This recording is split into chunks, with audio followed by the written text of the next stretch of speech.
the 20-year-old Gary Jackson and give that young man a bit of advice. Was he driving cabs back then? No, he wasn't, and that's what I was. Okay. I did hear this question. By the way, I've watched the show before. Thank you. By the way. Which you prepared for this question? I really enjoy.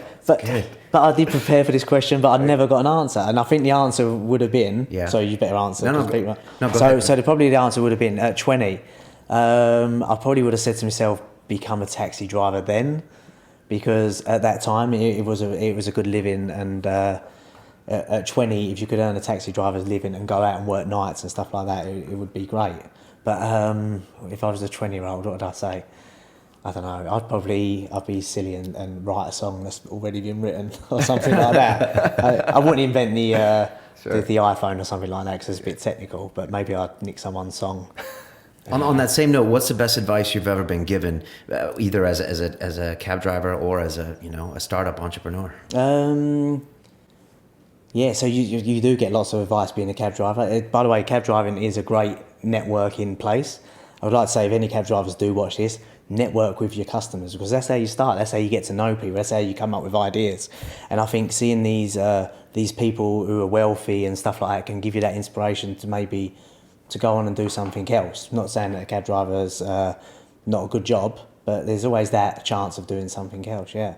So best advice. I tell you, I'll do a best advice, and this comes from Russell when we first started. One of your co-founders that was one cab of our driver co-founders who started it. And he always comes up with a story, and every time he says it don't make me cringe. I've just heard it so many times. But he was in the back of a taxi and with Peter Stringfellow. He went in the back of the taxi. So he was driving the taxi. Now, people who don't know who Peter Stringfellow is, who aren't from London, could you give it a quick description? Pete, what is he? Hugh Hefner of London? Yeah, he runs some nightclubs and strip clubs and things like that. That's it. So Russell would come out with something like, I had Peter Stringfellow in the back of my cab, and I didn't know whether it was his mum, his daughter, or his girlfriend, something like that. Anyway, she was obviously a good-looking blonde. So anyway, so he was talking about what we was doing before, which was taxi light, and he was driving along and he started chatting, and Peter String said, "Look, stop."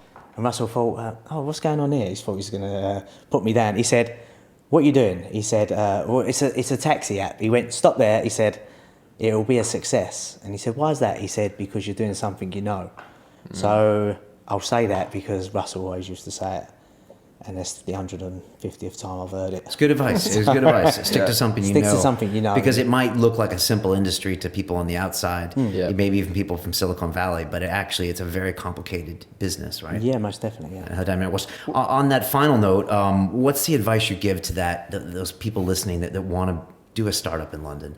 Maybe they're black cabbies, or maybe they're in a completely different industry. Maybe they're old, maybe they're young. I mean, you've been through it. Yeah. We're meeting someone Tuesday. It was quite funny that I think his name's Chris, and he's doing an app called One Pulse. Anyway, he's doing this app, and he come up and asked us for advice, and I always go, I haven't got any business cards on me, and it's not because I want to be rude. It's just that I'm really badly organised. So if someone emails me, they got no chance on earth of. I'll go, oh yeah, I'll get back to that, and never get back to them. So I passed it over to Terry, one of the driver co-founders. Anyway, so he sent an email the other day about meeting up, and at the same time as writing the email, he sort of slagged me off, which was really funny because I thought, this is great. These young guys have got so much nerve that they're to come out. But he said something like, if Gary's stopped passing all his emails over to you, would you like to meet up? And I thought, instead of going, what's he doing taking the mick? I thought that's the sort of person who you know is going to go somewhere fast, because these young kids have got a lot more than I had at 20. I mean, I had to wait to 35, 40 to do what I'm doing. But now these young kids, they're bright, and the difference is that they can do the developing as well, where we couldn't, if you know what I mean. So the advice is I would always follow your dreams. And if you know what you're doing is right, then just keep on going.